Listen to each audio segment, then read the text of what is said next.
मंडळी ती अवघ्या 5 वर्षांची आणि तो राक्षस तब्बल 35 वर्षांचा। त्याच राक्षसाने एकांतात आणि ओळखीचा फायदा घेतला। त्या चिमुडीला आधी मनसोक्त भोगलं आणि नंतर तिचा गळा आवळून तिला निघून संपवण्यात आलं। नेमकं त्या 5 वर्षांच्या जीवाने काय भोगलं असावं? त्या 35 वर्षांच्या नराधमाने कसा डाव साधला? अख्खं गाव पालथं झालं, लेक सापडेल।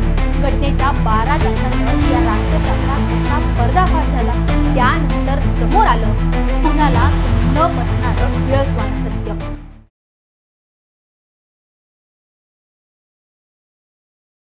मंडळी ती अवघ्या 5 वर्षांची आणि तो राक्षस तब्बल 35 वर्षांचा। तिच्या जन्मापासून त्याची आणि तिच्या कुटुंबाची चांगलीच ओळख झालेली। त्याने तिला आपल्या मांडीवर खेळवलं सुद्धा असेल। ती हक्काने त्याला काका म्हणत असावी। पण त्याच राक्षसाने एकांतात आणि ओळखीचा फायदा घेत त्या चिमुडीला आधी मनसोक्त भोगलं आणि नंतर तिचा गळा आवळून तिला निर्घुणपणे संपवण्यात आलं। माणूस नीचपणाचा किती कळस गाठू शकतो, वासनेत तो किती आंधळा होऊ शकतो, हे पुन्हा एकदा मावळ तालुक्यातील उरसेतल्या घटनेकडे पाहून समोर आलंय। या महाराष्ट्रात आता लहान लेकी बाळींनी जन्मालाच येऊ नये का? का मग त्यांनी आपल्या स्वतःच्या घरात एकटंही राहू नये, असा प्रश्न पडायला भाग पाडणारी ही धक्कादायक घटना आहे। नेमकं त्या 5 वर्षांच्या जीवाने काय भोगलं असावं? त्या 35 वर्षांच्या नराधमाने कसा डाव साधला? घटनेच्या 12 तासातच या राक्षसाचा कसा पर्दाफाश झाला? आणि अशा घटना घडूच नाही यासाठी काय खबरदारी घेतली पाहिजे, याचा सविस्तर आढावा या व्हिडिओतून घेणार आहोत। त्यामुळे हा व्हिडिओ शेवटपर्यंत पहा आणि ऑफिशियल बापला सबस्क्राइब करायला विसरू नका। दिनांक 13 डिसेंबर 2025, वार शनिवारचा, वेळ संध्याकाळी 7:30 वाजेची, ठिकाण मावळ मधील उरसे परिसर। दिवस मावळतीला गेला होता। हीच वेळ एका लहानग्या चिमुरडीसाठी काळ बनून आली। मावळ येथील उरसे परिसरात मोठ्या प्रमाणात औद्योगिकरण सुरू आहे। या भागात मोठ्या प्रमाणात कष्टकरी वर्ग आपलं पोट भरण्यासाठी येतात। अशाच एका कुटुंबातील ही चिमुरडी। चिमुरडीची आई एका कंपनीमध्ये काम करते, तर वडील कामानिमित्त पुण्यात ये जा करत असतात। 5 वर्षांची ही बोलकी बाहुली घरात आणि आजूबाजूच्या सगळ्यांचीच लाडकी होती। दगडालाही माया फोडतील असे तिचे बोबडे बोल होते। त्याच लेकी सोबत असं काही घडेल असा कुणी स्वप्नातही विचार केला नव्हता। संध्याकाळी 7:30 वाजेची वेळ। चिमुरडीचे आई वडील अजूनही घरी परतले नव्हते। 6 वर्षांची चिमुरडी आणि तिचा 8 वर्षांचा भाऊ दोघेही घरी एकटेच आपल्या आई बाबांची वाट पाहत होते। पण आई बाबांच्या आधीच आपल्याच घराच्या शेजारी राहणारा समीर कुमार मंडल नावाचा राक्षस त्यांच्या घरावर धडकला। आपल्या डोक्यातला डाव साधण्यासाठी तो या लेकरांशी गप्पा करू लागला। बोलता बोलता त्याने चिमुरडीला चॉकलेटचं आमिष दिलं आणि आपल्या सोबत नेलं।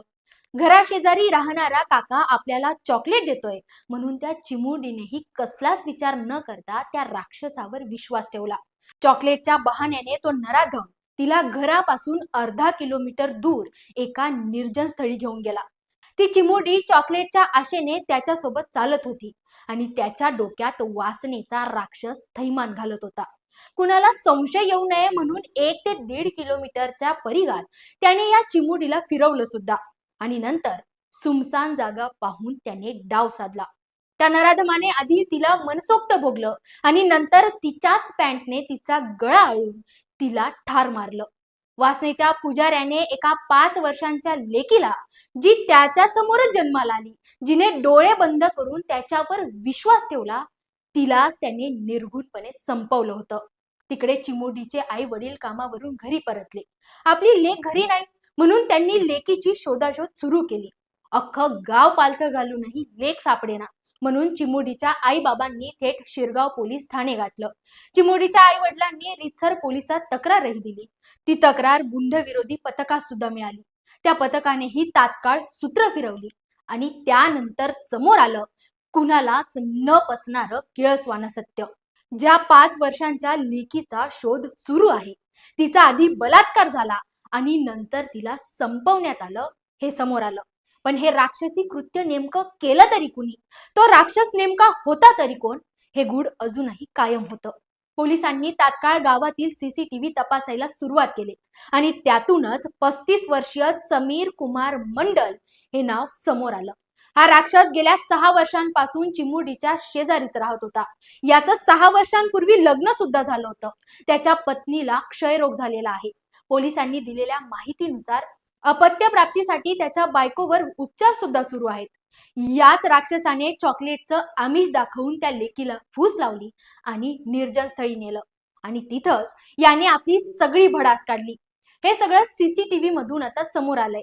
नराधमाला पोलिसांनी धाक दाखवताच त्याने गुन्हा सुद्धा कबूल केलाय. पण घराशेजारी राहणाऱ्या राक्षसानेच आपल्या लेकीवर हात टाकला ही बाब ऐकून चिमुरडीच्या आई बाबांच्या पायाखालची जमीनच सरकली. आता शेजाऱ्यांवर पण विश्वास ठेवायचा नाही का? ज्यांना लेकी बाळी तोंड भरून काका दादा मामा म्हणतात तेच असं कृत्य करू तरी कसे शकतात? चॉकलेटचा आमिष दाखवून हे राक्षस असे करतात तरी कसे? हे खरंच माणसं आहेत की माणसांच्या रूपात दडलेले हैवान? असे कित्येक प्रश्न आता यावरून विचारले जात आहेत. अगदी काही दिवसांपूर्वीच मालेगावात अशीच एक 4 वर्षांची चिमुरडी चॉकलेटचं आमिष दाखवून संपवली गेली. तिलाही फूस लावणारा राक्षस तिच्याच घराशेजारी राहत होता. म्हणून पालकांनी आता जास्तीत जास्त काळजी घेणं अत्यंत महत्वाचं आहे. आपली मुलं कुठे राहतात, त्यांच्या संपर्कात कोण आहेत, तो खरंच विश्वासपात्र आहे का, हे तपासून पाहिलं पाहिजे. लहान लेकरांना देखील लहानपणापासून गुड टच आणि बॅड टच आता शिकवलंच गेलं पाहिजे. अशा संकट काळात नेमकं काय करावं याचं प्रशिक्षण सुद्धा त्यांना देणं गरजेचं आहे. आणि सगळ्यात महत्वाचं म्हणजे अशा नराधमांना तात्काळ फासावर लटकवलंच गेलं पाहिजे. म्हणजे असं कृत्य करायला अजून कुणी दुसरा राक्षस धजावणार नाही. बाकी याबाबत तुम्हाला काय वाटतं? कमेंट करून नक्की सांगा. धन्यवाद.